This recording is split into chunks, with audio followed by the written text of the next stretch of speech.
దేవుని నామానికి వందనాలు. అమ్మగారికి వందనాలు. కూడి వచ్చిన అందరికీ వందనాలు.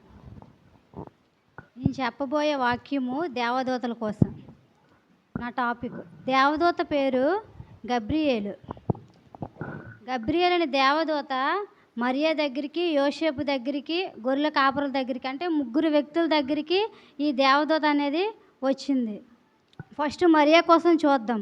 లోకా సువార్త 1వ అధ్యాయము 26 నుంచి 38.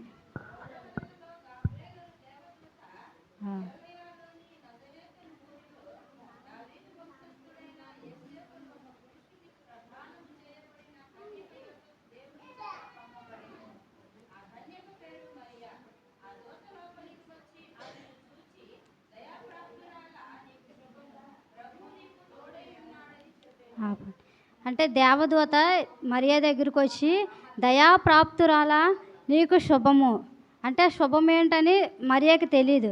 ప్రభువు నీకు తోడై ఉన్నాడని చెప్పాను. అంటే ప్రభు ఎవరికి తోడై ఉన్నాడు? అందరూ వింటున్నారా? ఆమె ఆ మాటకు బహుగా తొందరపడి, అంటే ఏం చెప్తాండ్రో తెలియదు. దేవుని దూత వచ్చిందంటే ఆమె మనం కూడా ఒకవేళ దైవ సేవకులు పిలిస్తేనే అమ్మో ఏం మాట్లాడతారేమో అని మనం కూడా భయపడతాం. అదే దేవుని దగ్గర నుంచి వచ్చిందంటే ఆమె కూడా బహుగా తొందరపడి ఈ శుభవచనం ఏమిటో అని ఆలోచించుకొని చూడగా దూత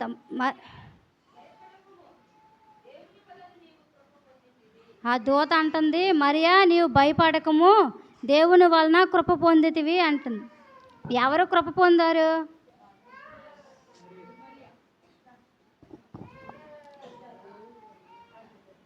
ఇదిగో నీవు గర్భం 31వ వచనం. ఇదిగో నీవు గర్భం ధరించి కుమారుని కని ఆయనకి యేసు అని పేరు పెట్టేది. దేవదూతే మరియకి నీవు ఒక కుమారుని కంటావు, ఆయనకి యేసు అని పేరు పెట్టేది. ఆయన గొప్పవాడై సర్వోన్నతిని కుమారుడు అనబడును. ప్రభువైన దేవుడు ఆయన తండ్రి అయిన దావీదు సింహాసనము ఆయనకి ఇచ్చును. ఆయన యాకోబు వంశస్థులను యుగయుగములు ఏలును. ఆయన రాజ్యము అంతము లేనిదై ఉండునని ఆమెతో చెప్పాను. అంటే దేవుని రాజ్యము అంతము లేనిదై ఉండును. ఆయన రాజ్యం అంటే ఏంటి? భూలోకమా పరలోకమా? యుగయుగములు ఆయన ఏలును.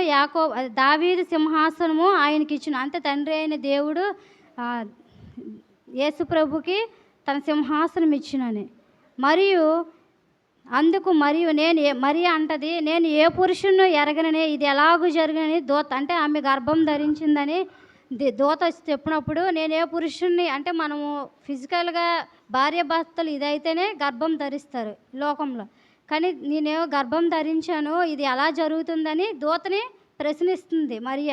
అప్పుడు దూత చెప్తుంది, దూత పరిశుద్ధాత్మ నీ మీదకు వచ్చును, సర్వోన్నతుని శక్తి నిన్ను కమ్ముకొనును. అంటే పరిశుద్ధాత్మ ఎవరి మీదకి వచ్చింది? పుట్టబోవు శిశువు పరిశుద్ధుడై దేవుని కుమారుడు అనబడును. అందుకే మన దేవుడు ఎవరు? పరిశుద్ధుడు. మరియు నీ బంధువురాలు ఎలిజబెత్ కూడా తన వృద్ధాపమందు ఒక కుమారుని గర్భం ధరించి ఉన్నది. గుడ్రాలు అనబడిన ఆమెకు దేవుడు చెప్పిన ఏ మాట అయినా నిరర్ధకం కానరు. అంటే దేవుడు దేవదూత ద్వారా మరియాకి చెప్పారు, నువ్వు గర్భం ధరించావు, అంటే పరిశుద్ధాత్మ వలన ఆయన గర్భంలో యేసు పుడతాడు, ఆయన పరిశుద్ధుడు, గొప్ప దేవుడు, సర్వోన్నతుడని. అంటే దేవుణ్ణి ఆ దూత మరియాకి చెప్పడం ద్వారా మహింపరుస్తుండ్రు. దేవునికి ఇక్కడ దూత ఏమో మరియాకి చెప్పడం ద్వారా దేవుణ్ణి గణపరిచినట్లే. రెండోది యోసేపు కోసం చూద్దాం. మత్తయి సువార్త 1వ అధ్యాయము 20 నుంచి 21, 22.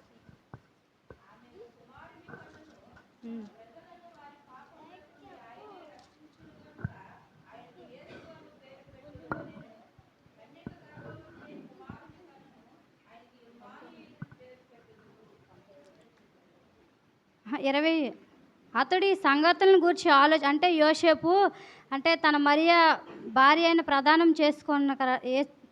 చేసుకున్నాడు కదా, ఆమె గర్భం ధరించిందని ఆలోచిస్తున్నాడు. అంటే ఎవరికైనా మనకి అమ్మో అంటే నేను ఇంక మ్యారేజ్ అవ్వలేదు, ఆమె గర్భవతి అంటే ఆలోచించుండగా ప్రభు దూత, అంటే అతను ఇంకా మళ్ళీ ఆమెను విడనాడుతాడేమో అని ప్రభు దూత యోసేపు దగ్గరికి కూడా వచ్చేటప్పుడు ప్రభు దూత ఇలా మాట్లాడతారు. ఆ.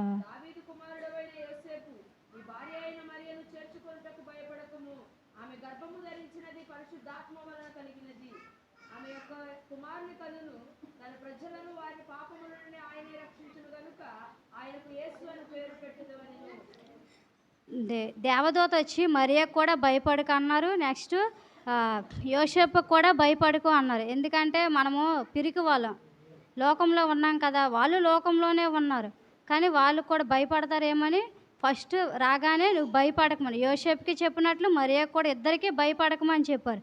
నెక్స్ట్ ఆమె గర్భం ధరించింది పరిశుద్ధాత్మ, అంటే అతనికి తెలియాలని పరిశుద్ధాత్మ ఇది కలిగింది. అంటే ఎందుకంటే అతను కూడా ప్రదానం చేసుకున్నాడు, కానీ ఆమె ఇద్దరు ఒక దగ్గర లేరు కనుక పరిశుద్ధాత్మ వల్ల కలిగినదని ఆమె యొక్క కుమారుని కనును తన ప్రజలను వారి పాపముల నుండి ఆయనే రక్షించింది. ఇక్కడే మనకు సువార్త తెలుస్తుంది.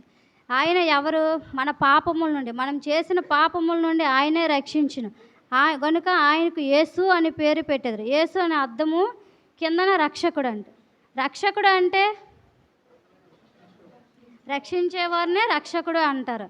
మనల్ని రక్షిస్తున్నారు. మనం ఎందుకు నమ్ముకున్నాము? ఆయన మనల్ని రక్షించి తన పరలోక రాజ్యాన్ని చేస్తాడు కనుక మనం ఆయన నమ్ముకున్నాం. ఇదిగో కన్యక గర్భవతి అయి కుమారుని కనును, ఆయనకు ఇమ్మానుయేలు అని పేరు పెట్టెదరు అని ప్రభు తన ప్రవక్త ద్వారా పలికిన మాట నెరవేరినట్లు ఇదంతయు జరుగును. ఇమ్మానుయేలునకు పేరు దేవుడు తోడని అర్థము. దేవుడు మనకు తోడని అర్థం. అంటే వాళ్ళకే దేవుడు తోడని కాదు, మనకు కూడా. మనం చేసే ప్రార్థనలో, మనం చేసే పనుల్లో, ప్రతి విషయంలో దేవా నువ్వు ఇమ్మానుయేలుగా ఉన్నావు అని మనం కూడా, నువ్వు మాకు తోడుగా ఉన్నావని మనం ప్రార్థన చేయాలి. మూడోది గొర్రెల కాపర్లు. లోకా సువార్త 2వ అధ్యాయం 10 నుంచి 14. 8 నుంచి 8. ఆ దేశములో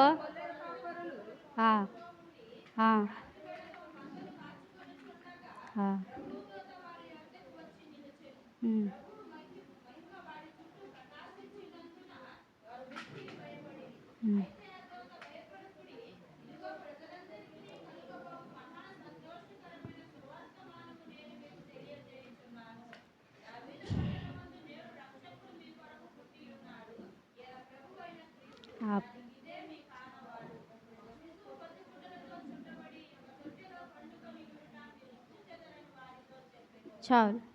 అంటే ఆ దేశంలో కొందరు గొర్రెల కాపర్లు కాచుకొని ఉంటాను. అంటే వాళ్ళు సామాన్యంగా ఎప్పుడు వెళ్ళేవారుగా వాళ్ళు కూడా అదే గొర్రెలని కాపాడుతుంటే అంటే మేస్తుంటే అప్పుడు అంటే ఇప్పుడు మనం పక్క నుంచి వెళ్తాము, ఈడు గొర్రెలు కాసుకుంటున్నాడని ఒక హీనంగా చూస్తాము. వాళ్ళు సామాన్య వ్యక్తులు అయినప్పటికీ దేవుడు, సామాన్య వ్యక్తులు అయినప్పటికీ, బలహీనమైనప్పటికీ దేవుడు తన దూతను పంపించాడు. ఎవరు అంతే అందరూ మనల్ని తృణీకరించినా దేవుడు మాత్రం మనల్ని విడిచుడు, ఎడబాయుడు, ఎన్నడు విడిచిపెట్టే దేవుడు కాదు. అంటే గొర్రెల కాపులు ఎవరు ఒక హీనంగా చూస్తా, వీడు గొర్రెలు కాసుకుంటాడు కదా అని హీనంగా చూసినా దేవుడి దూత వచ్చిందంటే వారి చుట్టూ, అంటే ఆ దూత రాగానే ఆ మహిమ, ఆ ప్రదేశం అంతా వెలుగుతో నింపబడింది. ఎవరైనా వస్తారా? మనం వెళ్తాం అసలు గొర్రెల కాపుల దగ్గరికి? చెప్పండి, ఎవ్వరమే వెళ్ళము. కానీ దేవుడు, ఎందుకంటే అందరికీ ఆయన ఒక్కరు నశించిపోవడము ఆయన చిత్తం కాదు, అందరూ అంతటా మారు మనసు పొందాలని దేవుని చిత్తం అయ్యింది. కాబట్టి ఏ ఒక్కరిని ఆయన విడిచిపెట్టలేదు. మరియ కన్యక, యోసేపు ఒక సామాన్య వ్యక్తే. పరిశుద్ధులైన వాళ్ళు కూడా దేవుని నమ్ముకొని వాళ్ళు పరిశుద్ధాత్మను పొందుకున్నారు. అలాగే గొర్రెల కాపర్లు కూడా ఒక సామాన్యులు, బలహీనతలు, ఎన్నిక లేనివారు అయినప్పటికీ దేవుని దూత వాళ్ళ దగ్గరికి వచ్చింది. మనము కూడా దేవా మేము బలహీనలమే, ఎన్నిక లేని వారము ప్రభువా, నీవు కానీ మమ్మల్ని ఏర్పాటు చేసుకున్నావు. ఎంతోమంది ఉన్నారు మనకన్నా గొప్పవారు, ధనవంతులు ఉన్నారు, అయినప్పటికీ దేవుడు మనల్ని ఎందుకో, ఏ ప్రణాళిక ఏమైందో దేవుని చిత్తమని దేవుణ్ణి అడగాలి. ఇదిగో 10వ వచనం. అయితే ఆ దూత భయపడకుడు, మరియకి భయపడకుడు అన్నారు, యోసేపుకి భయపడవద్దు అన్నారు, గొర్రెల కాపరకు కూడా భయపడు. అంటే ఒక వెలుగు వచ్చిందంటే మనం కూడా పడుకునేటప్పుడు ఏదైనా ఒక కళ వస్తే మనం కూడా భయపడతాం. అలాంటిది దేవుని వెలుగు వస్తే వాళ్ళు కూడా భయపడ్డారు. అందుకే వాళ్ళకు కూడా దేవదూత భయపడకుడి, ఇదిగో ప్రజలందరికీ కలగబోవు మహా సంతోషకరమైన సువర్తమానం. అంటే వాళ్ళకే సువర్తమానం కాదు, అందరికీ, ప్రజలందరికీ, ఈ లోకంలో, ఈ ప్రపంచంలో ప్రతి ఒక్కరికి, అన్ని జనులకి, ధనవంతులకి, దరిద్రులకి, ప్రతి ఒక్కరికి, అనాథలకు కూడా ఈ సువర్తమానము సంతోషకరమైనదని చెప్పుచున్నారు. దావీదు పట్టణంలో నేడు రక్షకుడు, అంటే రక్షకుడు అంటే మనల్ని రక్షించేవాడు ఈ లోకానికి వచ్చాడని వాళ్ళకి దేవదూత చెప్తుంది. ఈయన ప్రభువైన క్రీస్తు. క్రీస్తు అంటే అభిషేక్తుడు, కింద ఉంది అభిషేక్తుడు. దానికి ఇదే మీకు ఆనవాలి. అంటే వాళ్ళు గొర్రెల కాపర్లు కదా, వాళ్ళ జ్ఞానం సరిగ్గా, మనం కూడా ఉన్నాం, మనం చర్చికి వస్తున్నాం కానీ మనకు జ్ఞానం ఉందా, తెలివి ఉందా? ఉండొచ్చు, ఉండకపోవచ్చు. అంటే కొంతమంది చదువుకున్న వాళ్ళకి ఉంటుంది ఎక్కువ, పామర్లకు ఉండదు చాలామందికి. అందుకే వాళ్ళకు కూడా తెలియదని దేవదూత మీకు ఒక సూచన చూపిస్తాను, దానికి ఇదే మీకు ఆనవాలు. ఒక శిశువు పొద్దుకొట్టలతో చుట్టబడి ఒక తొట్టులో పండుకొని ఉండటం మీరు చూచెదరు. అంటే వాళ్ళకి ఎలా నేను చెప్పాలి అంటే దేవదూత డైరెక్ట్గా దేవుని ఆత్మ ద్వారా దేవదూత అంటే ఒక తొట్టెలో పండుకొని ఉండట మీరు చూచెదరని ఆ దేవదూత చెప్పడం ద్వారా ఆ గొర్రెల కాపురు వాళ్ళ దగ్గరికి వెళ్ళి ఉన్నారు. వెంటనే పరలోక సైన్య సమూహము కూడా దూతతో కూడా నుండి సర్వోన్నతమైన స్థలముల్లో దేవునికి మహిమయు ఆయనకి ఇష్టలైన మనుష్యులకి భూమి మీద సమాధానం కలుగునుగాకని దేవునికి స్తోత్రం చేయుచున్నారు. అంటే భూమి మీద మనకు వాళ్ళ ముగ్గురికే, గొర్రెల కాపర్లకి, యోసేపుకి, మరికే కాకుండా మన భూమి మీద మనకు కూడా దేవుడు రావడం ద్వారా మనకు సమాధానం కలిగి ఉన్నదని ఈ వాక్యం ద్వారా చెప్పారు. నెక్స్ట్, ఇది ప్రజలందరికీ కలగబోవు మహా సంతోషకరమైన సువర్తమానం. దీని ద్వారా మనం ఏం నేర్చుకున్నామంటే, ఫస్ట్ దేవదూత ఈ లోకానికి రావడం అంటే తండ్రి చెప్పిన మాటకి విధేయత కలిగి ఈ లోకానికి వచ్చింది. మనం కూడా విధేయత చూపిస్తే దేవునికి, అంటే విధేయత అంటే ఏంటి?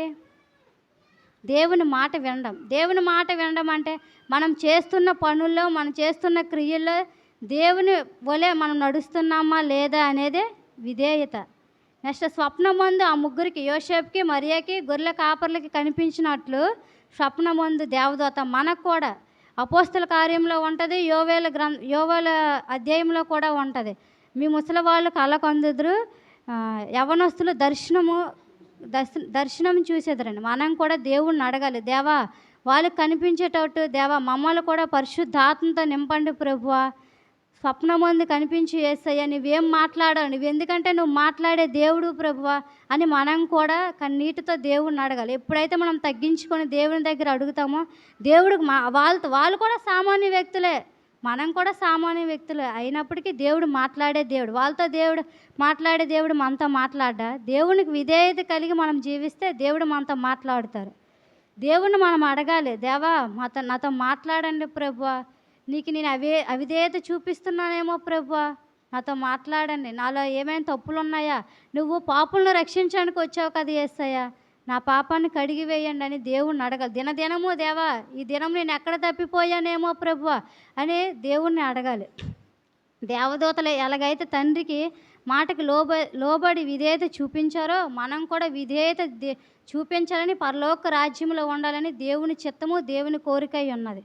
మన జీవితాలు బాగుండాలంటే దేవుని మాట వినాలి. దేవుడి పరిశుద్ధ వాక్యాన్ని దీవించును గాక.